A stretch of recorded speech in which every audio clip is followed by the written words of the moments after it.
Has this ever happened to you? You're speaking English, the conversation is going well, and suddenly you forget a word. Your mind goes blank, you panic, and the whole conversation feels like it stops. It's one of the most common fears for English learners. And let's be honest, even native speakers forget words sometimes. The difference is, natives know how to handle it. Exactly. They don't freeze, they don't apologize 100 times. They just keep going. So, in this lesson, we'll show you what to do when you forget a word. Simple tricks to keep the conversation moving without feeling embarrassed. By the end, you'll know how to explain your idea even if the exact word disappears from your brain. Welcome to English Zone, where real-life English becomes simple. Our goal is to give you confidence in daily situations. So let's dive in and solve this problem once and for all. First, the golden rule. Don't stop speaking. If you forget a word, keep the conversation alive. Silence feels heavy, but movement keeps things natural. That means you need strategies. And the first one is describe the word. For example, if you forget umbrella, you can say, the thing you use when it rains. Yes, that's called circumlocution, using other words to explain. And honestly, it works better than you think. The other person will usually understand right away. Another trick, use simpler synonyms. If you forget delicious, say tasty. If you forget angry, say mad. You don't need the perfect word, just a clear one. And here's a secret. Native speakers do this too. If they forget a fancy word, they use an easier one. For example, instead of exhausted, they might just say, so tired. The third strategy, use gestures. Don't underestimate body language. If you can't remember bottle, point to it. If you can't say run, make a running motion. Humans are visual creatures. We understand quickly. And you can also borrow from your own language carefully.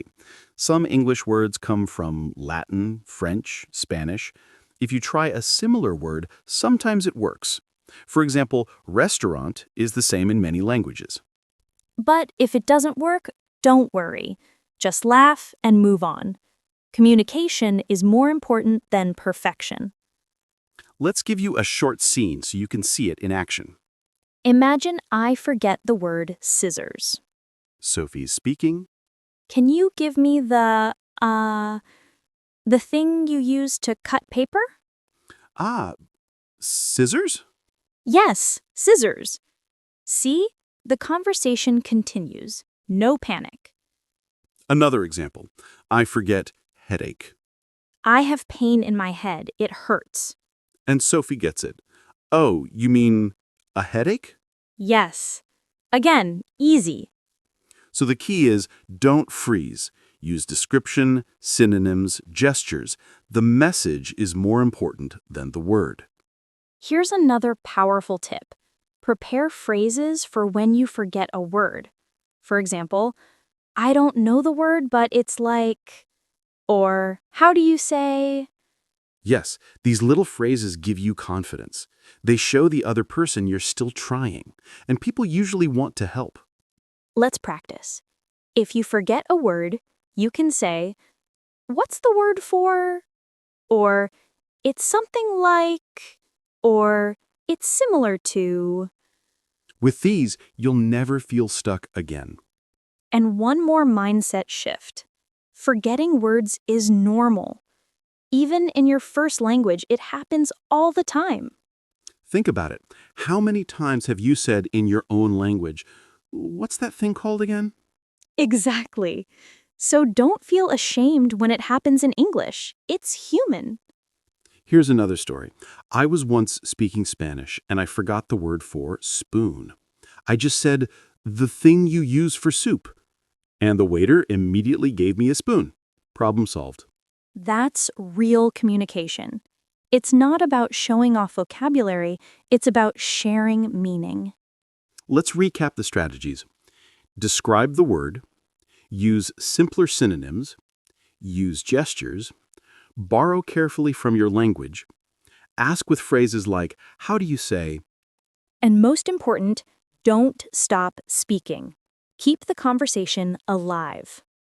With practice, you'll feel more comfortable. And you might even discover that forgetting a word is not a problem, it's an opportunity to connect.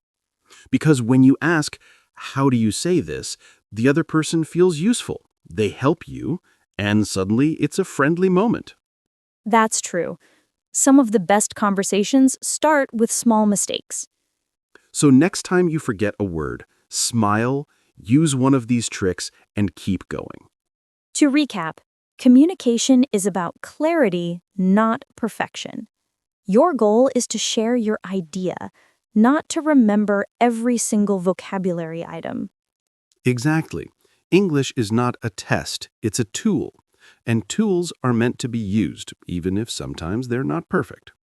Now it's your turn. In the comments, write one situation where you forgot a word in English. What did you do? Did you stop? Or did you try another way? And don't forget to subscribe for more real-life English tips you can use right away. Keep speaking, keep smiling, and don't be afraid to forget a word. Daniel, And Sophie? see you next time.